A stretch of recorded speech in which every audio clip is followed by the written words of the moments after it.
이 시간 우리 본문 말씀을 중심으로 기쁨과 감사라는 제목으로 우리 새 첫 예배 말씀을 듣겠는데요. 말씀을 듣기 전에 먼저 영상을 잠깐 보시겠습니다.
이 영상을 잠깐 보면서 마음에 또 귀한 또 깨달음이 왔습니다. 우리가 다 져야 될 십자가가 있어요. 여러분들이 감당하셔야 될 십자가가 있어요. 그거 힘들다고 우리 자르지 마시고, 힘들다고 우리 그 십자가 내팽개치지 마시고, 우리 끝까지 그 십자가 지고 가십시다. 우리 그 십자가 안고 가십시다. 결국은 하나님께서 우리를 위해서 그 십자가를 맡겨주신 줄 믿습니다. 좀 힘들어도 주님 다 아세요. 아파도 주님 다 아시니까 그거 지고 우리 끝까지 걸어가십시다. 잘생긴 목사님이 있었어요. 잘생긴 목사님이 젊은 과부집을 자주 드나드니까 이를 본 마을 사람들이 좋지 않은 소문을 퍼뜨리며 그 목사님을 막 비난하는 거예요. 그런데 얼마 후 그 과부가 세상을 떠나서 죽었습니다. 그제서야 마을 사람들은 목사님이 암에 걸린 젊은 과부를 위해서 기도하고 돌보셨구나, 그 사실을 나중에 알게 되고 깨닫게 됩니다. 그동안 가장 혹독하게 비난했던 두 여인이 목사님을 찾아왔어요. 목사님을 찾아와서 목사님, 우리가 죄송했습니다. 우리가 잘못했습니다. 사과하며 용서를 빌었어요. 그러자 목사님은 그들에게 보리껴 아시죠? 보리 껍데기. 보리껴를 한 줌씩 나누어 주면서 들판에 가서 그것을 바람에 날리고 오라 그랬대요. 그래서 이 보리껴를 받아가지고 들판에 가서 이 두 여자들이 그 바람에 그거를 날렸대요. 그리고 다시 목사님께 돌아왔더니 그 목사님이 이 여인들에게 다시 그 보리껴를 주워오라는 거예요. 여인들은 아니 바람에 날려 가버린 보리껴를 무슨 수로 주겠습니까? 라고 울상을 지었답니다. 목사님은 여인들의 얼굴을 바라보고 이렇게 말했대요. 용서해 주는 것은 문제가 없지만 한번 내뱉은 말은 다시 담지는 못합니다. 험담을 하는 것은 살인하는 것보다 위험한 것이라는 말이 있습니다.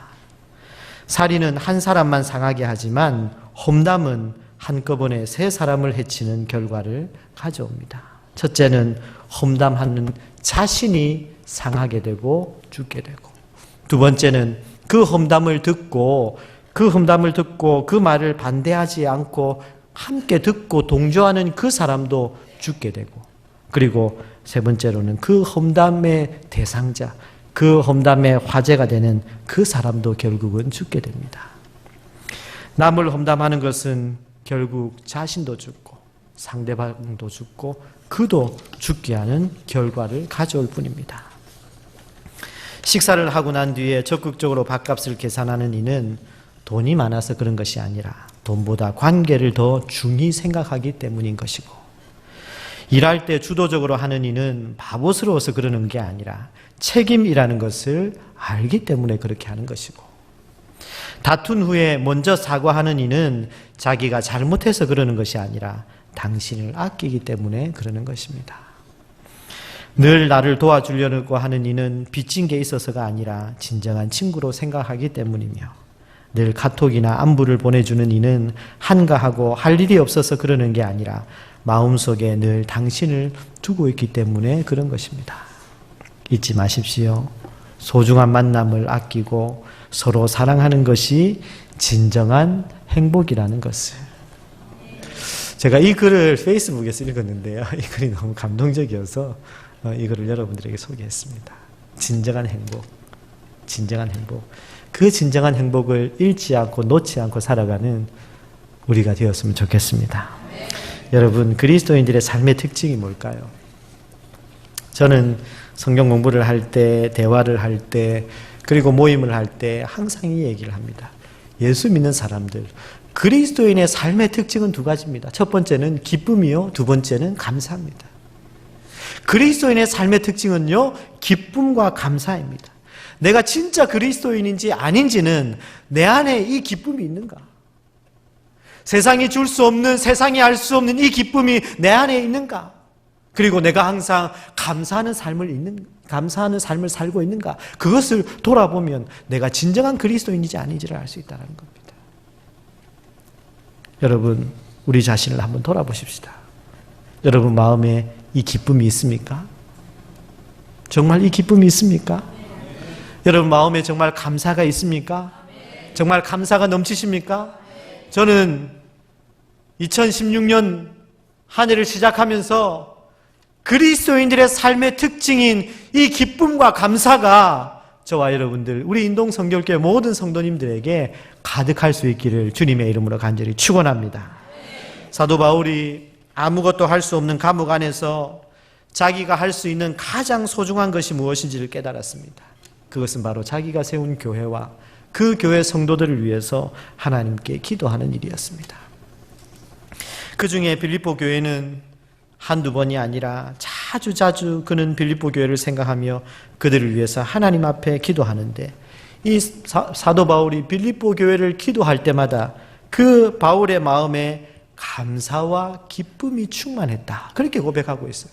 오늘 우리가 읽은 본문 3절에 보니까 내가 너희를 생각할 때마다 나의 하나님께 감사하며, 이 사도 바울이 그들을 생각할 때마다 하나님께 감사하고, 그리고 4절에 보니까 내가 간구할 때마다 너희 무리를 위하여 기쁨으로 항상 간구하면, 내가 간구할 때마다, 너희들을 생각할 때마다 기쁨으로 기도한다는 거예요. 기쁨으로.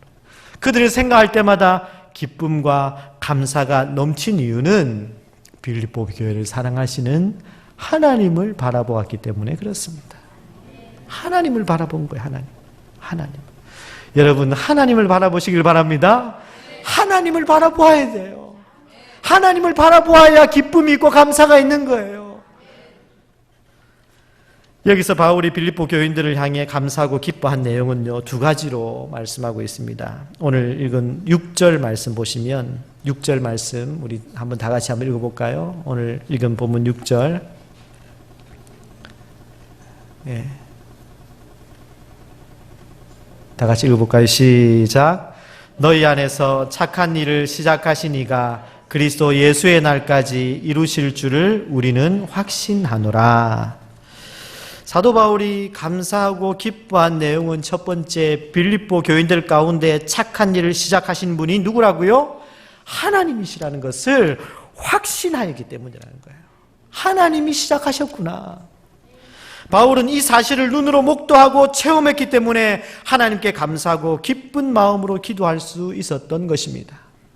2015년도를 돌아보니까 우리 개인과 우리 인동성결교회 가운데 일을 시작하신 분이 하나님이시다라는 사실을 믿습니까? 하나님이 하셨어요. 우리 다 같이 하나님이 하셨습니다. 하나님이 다 하셨습니다. 맞아요. 하나님이 하셨어요. 하나님. 사도 바울은요, 빌립보 교인들을 보니까 빌립보 교회 안에 그 착한 일을 시작하시는 분이 하나님이시다. 그것을 알았어요. 그래서 그 하나님을 바라보니까 기쁘고 감사했던 거예요. 우리도 보세요. 우리도 보세요. 우리 2015년 누가 하셨어요? 우리 2015년 누가 하셨어요? 제가 구체적으로 말은 안 하겠어요. 구체적으로 말은 안 하겠지만 누가 하셨어요? 하나님이 하셨어요. 하나님 믿습니까? 맞아요. 하나님이 하셨습니다.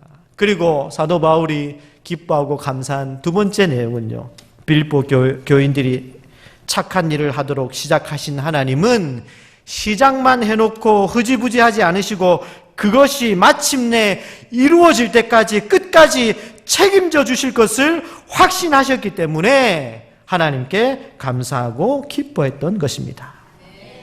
다 같이 하나님이 하실 겁니다. 하나님이 책임질 겁니다. 하나님이 하셨으니까 앞으로도 하나님께서 하실 줄 믿습니다.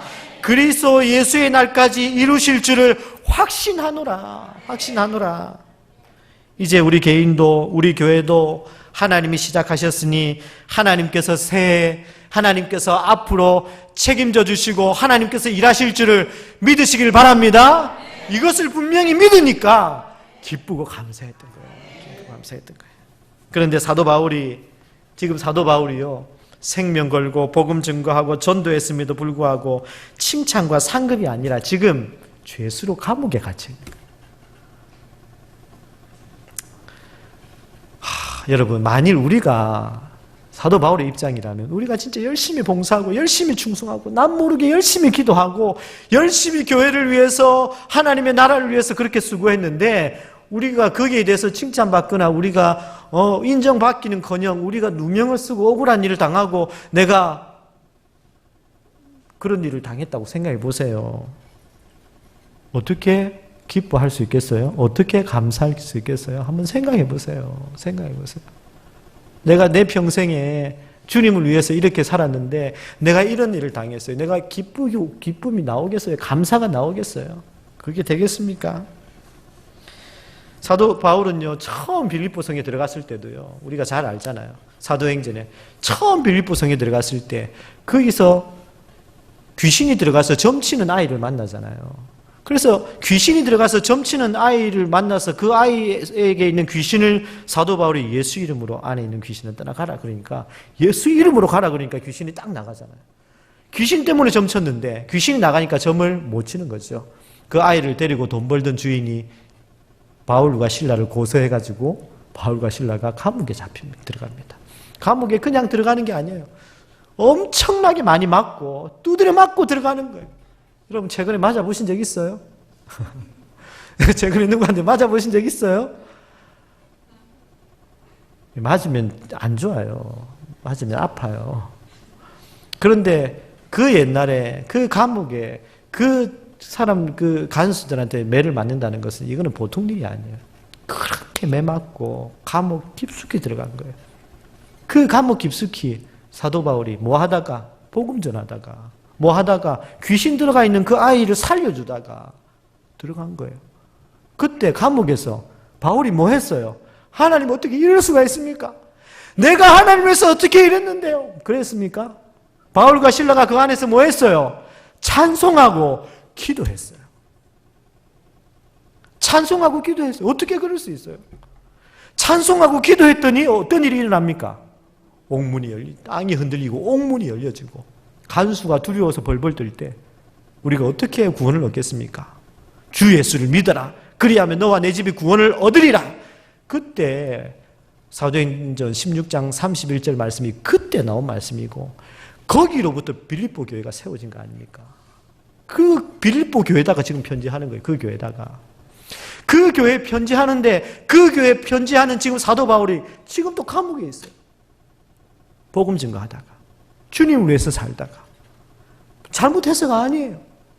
주님 위해서 그렇게 수고했는데 감옥에 들어갔는데 어떻게 감사합니까? 어떻게 우리가 감사하고 기뻐합니까? 감옥에 있었지만 기뻐할 수 있었던 이유는 첫 번째,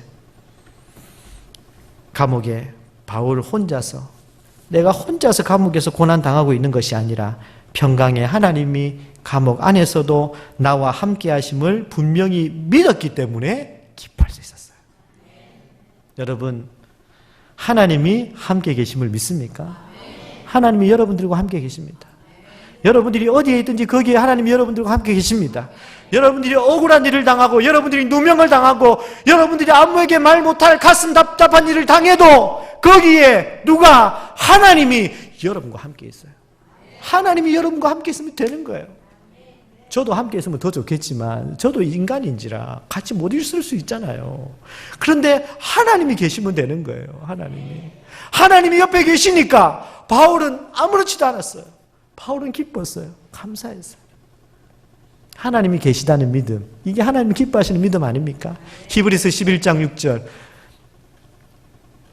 히브리서 11장 6절, 믿음이 없이는 하나님을 기쁘시게 하지 못하나니 하나님께 나아가는 자는 그가 반드시 계시다는 것을 믿어라. 하나님이 여러분 곁에 계시다는 사실을 믿으시기 바랍니다. 어디에 있든지 어떤 자리에 있든지 거기에 하나님이 계십니다. 하나님이 나와 함께 계십니다. 이 사실을 믿으시길 바랍니다. 하나님이 나와 함께 계심을 믿으면 우리는 불평 원망이 아니라 어떤 상황에서 기뻐하고 감사할 수 있는 거예요. 사도 바울이 이렇게 억울하게 감옥에 들어갔는데 기뻐하고 감사할 수 있었던 또 한 가지 이유는 바울이 지금 차디찬 감옥 안에서 자유가 없었지만은 지금 자기는 감옥 안에서 꼼짝하지 못하고 기도만 하고 있지만 지금 계속해서 그리스도의 십자가 부활의 복음이 중단되지 않고 계속 전해지고 있는 거예요. 이 복음이 계속 전해지고 있다는 이 소식을 듣고 바울은 기뻐할 수 있었던 것입니다. 복음이 계속 전해지니까 나는 감옥에 있어도 그것이 너무 기쁘고 감사한 거예요. 여러분, 저는 정말 감사하고 가장 고맙고 귀한 말씀은요, 목사님, 교회만 바로 갈 수 있다면 나는 상관없어요. 교회만 바로 세워질 수 있다면 저는 상관없습니다. 하나님 성도들만 살아날 수 있다면 저는 괜찮아요. 우리 성도들만 하나가 될 수 있다면 저는 상관없습니다. 그렇게 말씀해 주시는 분이 제일 고맙더라고요. 사도 바울이 그랬어요. 자기는 감옥에 있었지만 자기는 억울한 일을 당하고 자기는 몸이 아프고 자기는 이 속에 꼼짝 못하고 있지만 저 밖을 보니까 복음이 전해지고 있는 거예요. 예수 그리스도가 전파되어지고 있는 거예요. 그것을 보니까 기쁘고 행복했던 거예요. 저와 여러분들 삶 가운데 이런 은혜가 있기를 간절히 바랍니다. 교회만 바로 갈 수 있다면, 교회만 바로 설 수 있다면 내가 조금 불편하고 내가 조금 억울하고 내가 조금 손해보는 거 괜찮습니다. 목사님, 하나님 괜찮아요. 저는 괜찮아요. 저 걱정하지 마세요. 성도들만 살아나고 영혼들만 살아날 수 있다면 저는 10번이라도 죽겠습니다. 어떤 목사님이 이런 고백했죠. 저는 10번 죽어도 상관없어요. 영혼 그저 사람만 살릴 수 있다면. 그래서 사도 바울은요, 그래서 기뻐하고 감사할 수 있었던 거예요. 어느 부모가 쌍둥이 두 아이를 데리고 장미꽃밭에 갔다고 합니다. 장미꽃을 보고 한 아이는 겁먹으면서 가시가 너무 많아요. 가시를 보고 막 겁을 먹는 거예요. 그런데 다른 아이는 장미꽃이 너무 예뻐요. 이렇게 말하는 거예요. 장미는 가시도 있지만 꽃도 있습니다. 가시가 없는 꽃은 장미가 아니에요. 장미를 아름답다고 말하는 사람은 가시를 본 것이 아니라 꽃을 보았기 때문에 그렇습니다. 하나님이 왜 예쁜 장미꽃에 날카로운 가시를 붙여 놓으셨을까요? 그것은 장미꽃의 아름다움을 오래 감상하도록 하기 위함입니다. 만약에 장미에 가시가 없다면 사람들마다 그냥 장미를 막 뜯어가지고 꽃은 금방 떨어질 겁니다. 그러나 그 가시가 있어가지고 이렇게 하다가 큰일 납니다. 그래서 장미꽃을 담장 울타리로 쓰는 이유가 가시가 있으니까, 그죠? 가시가 많으니까 그렇게 하는 거예요. 바울은 그 육체의 가시 때문에 자기의 연약함을 깨닫잖아요. 이 연약함으로 인해 그는 더욱 그리스도의 능력을 체험합니다. 고린도후서 12장 10절에 그러므로 내가 그리스도를 위하여 약한 것들과 능욕과 궁핍과 박해와 곤고를 기뻐하노니 이는 내가 약한 그때의 강함이니라. 내 육체의 약함, 또 내 여러 가지 약함, 부족함, 이것 때문에 하나님의 강하신 능력이 나타나게 되는 줄 믿습니다. 바울에게 감옥은 단순한 감옥이 아니었어요. 그로 인해서 소아시아의 교회들은 물론 후대 여러 교회들과 오늘 우리에게까지 그 감옥 안에서 쓴 옥중서신은 우리에게 성숙한 신앙과 삶의 너무나도 귀한 가르침과 지침서가 되고 있는 것입니다. 사랑하는 성도 여러분, 2016년 새해가 밝았습니다. 진정한 그리스도인의 특징은 기쁨과 감사입니다. 이제 우리 기쁨과 감사로 살아갑시다. 기쁨과 감사가 저와 여러분들 우리 교회 가운데 충만할 수 있기를 간절히 바랍니다. 우리도 바울처럼 원망불평하기 전에 범사에 감사하며 살아갑시다. 나만을 위해서 기도하지 않고 남을 위해서 축복하며 기도합시다. 매사를 믿음의 안목으로 보고 어떤 처지에서도 바울처럼 감사하고 기쁨이 충만한 삶을 살 수 있기를 바랍니다. 사랑하는 성도 여러분, 여러분들은 무엇이 먼저 보입니까? 꽃입니까? 가시입니까? 믿음의 눈은 가시가 아니라 꽃을 보는 것입니다. 우리의 삶에 가시라는 고통이 있으므로 우리 인생과 우리의 신앙이 더욱 순수하고 아름답고 행복하고 기쁨이 넘치게 되는 것입니다. 성경에서 범사에 감사하라, 항상 기뻐하라, 그렇게 명령하는 말씀은 기뻐하기 어려운 상황에서도 감사하고 기뻐하는 사람이 진짜 믿음의 사람이라는 것입니다.